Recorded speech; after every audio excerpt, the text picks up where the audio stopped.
بسم اللہ الرحمن الرحیم 14 چینل کی طرف سے میں ہوں چمن علی خان۔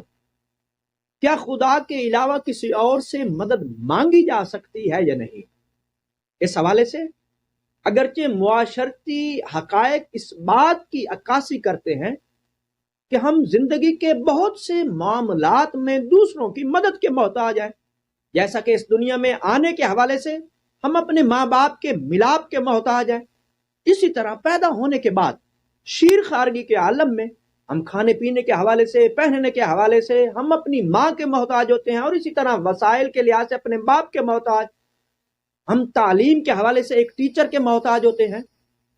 کپڑوں کی سلائی کے حوالے سے ہم ایک درزی کے محتاج ہوتے ہیں،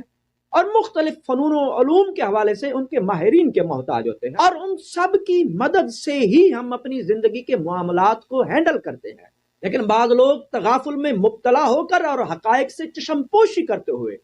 سورہ الحمد کی ایاک نعبد و ایاک نستعین کی آیت کے مفہوم کے حوالے سے شدید اشتباہ کا شکار ہیں، اور اس اشتباہ میں مبتلا ہونے کی بنا پر وہ ایاک نعبد و ایاک نستعین کی آیت سے یہ استدلال کرتے ہیں کہ ہمیں غیر خدا سے مدد نہیں مانگنی چاہیے۔ اس حوالے سے مکتب اہل بیت کے جلیل القدر فقیہ اور فقید المثال مجتہد آیت اللہ ابو القاسم خوئی کا نقطہ نظر کیا ہے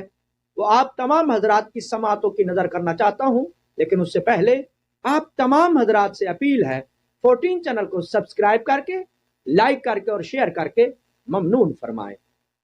آیت اللہ ابو القاسم خوئی رحمۃ اللہ علیہ نے سورہ الحمد کی تفسیر تحریر کی تھی کہ جس کا نام البیان ہے۔ البیان کا اردو ترجمہ محمد فضل حق نے کیا، اور اس اردو ترجمہ کو عباس ایجنسی لکھنؤ نے فروری 1994 میں شائع کیا تھا۔ اس کتاب کے صفحہ نمبر 147 اور 148 پر ایاک نعبد و ایاک نستعین کی تفسیر موجود ہے کہ جس میں آیت اللہ آقا ابو القاسم خوئی رحمۃ اللہ علیہ تحریر فرماتے ہیں، اس بات میں کوئی حرج نہیں ہے کہ انسان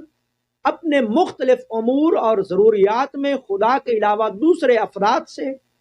حتیٰ کہ اعمال و عبادات سے مدد طلب کرے۔ خدا اس بارے میں فرماتا ہے، صبر اور نماز کا سہارا لو۔ یہ انہوں نے سورہ بقرہ کی آیت کا ریفرنس دیا ہے۔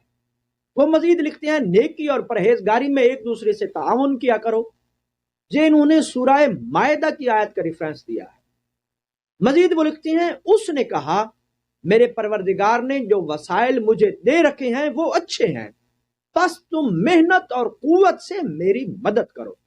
یہاں پر انہوں نے سورہ کہف کی آیت کا حوالہ دیا ہے۔ ان تین آیات کے ذکر کرنے کے بعد آقا ابو القاسم خوئی تحریر فرماتے ہیں،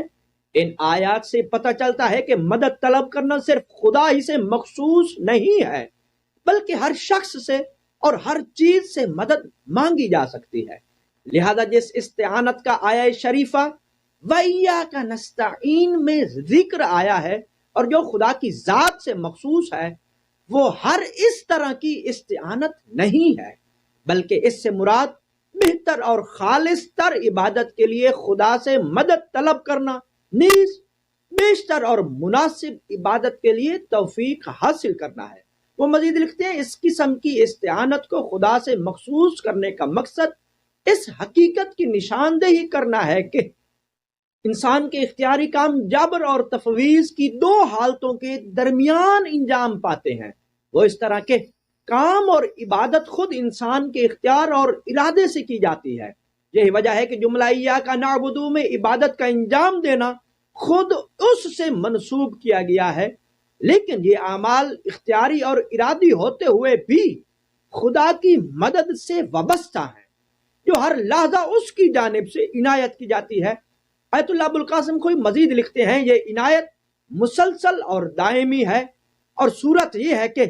اگر یہ مدد ایک لحظہ کے لیے بھی منقطع ہو جائے تو بندہ عبادت کی تکمیل نہیں کر سکتا، اور وہ کوئی عبادت اور نیک عمل انجام نہیں دے سکتا۔ یہاں پہ آقا ابو القاسم خوئی کی عبارت تمام ہوئی۔ امید کرتا ہوں مرجع مسلمین آقا ابو القاسم خوئی کی اس تفسیر سے آپ بخوبی سمجھ گئے ہوں گے کہ ایاک نعبد و ایاک نستعین والی آیت کسی صورت میں بھی انسان کے روزمرہ معاملات میں مدد کو خدا تک مخصوص اور محدود نہیں کرتی۔ اور ایسا عقیدہ رکھنا اور ایسا سوچنا کہ مدد صرف اللہ کی ہوتی ہے یا مدد صرف اللہ سے مانگی جا سکتی ہے، یہ قرآن کی واضح آیات کے خلاف ہے، بالخصوص سورہ بقرہ، سورہ کہف اور سورہ مائدہ کی آیات کی نفی کرتا ہے یہ عقیدہ۔ یہی وجہ ہے کہ عقیدہ توحید کی حقیقی معرفت رکھنے والے علماء اہل اسلام نے کسی صورت میں بھی خدا کے علاوہ کسی اور سے مدد مانگنے کو شرک اور بدعت قرار نہیں دیا، اور یہ عقیدہ صرف ان نام نہاد ملاؤں کا ہے کہ جو صرف توحید کے نام لیوا ہیں، توحید کی معرفت نہیں رکھتے۔ امید کرتا ہوں یہ گفتگو آپ کے علمی اضافے کا باعث بنی ہوگی۔ والسلام علیکم ورحمۃ اللہ وبرکاتہ۔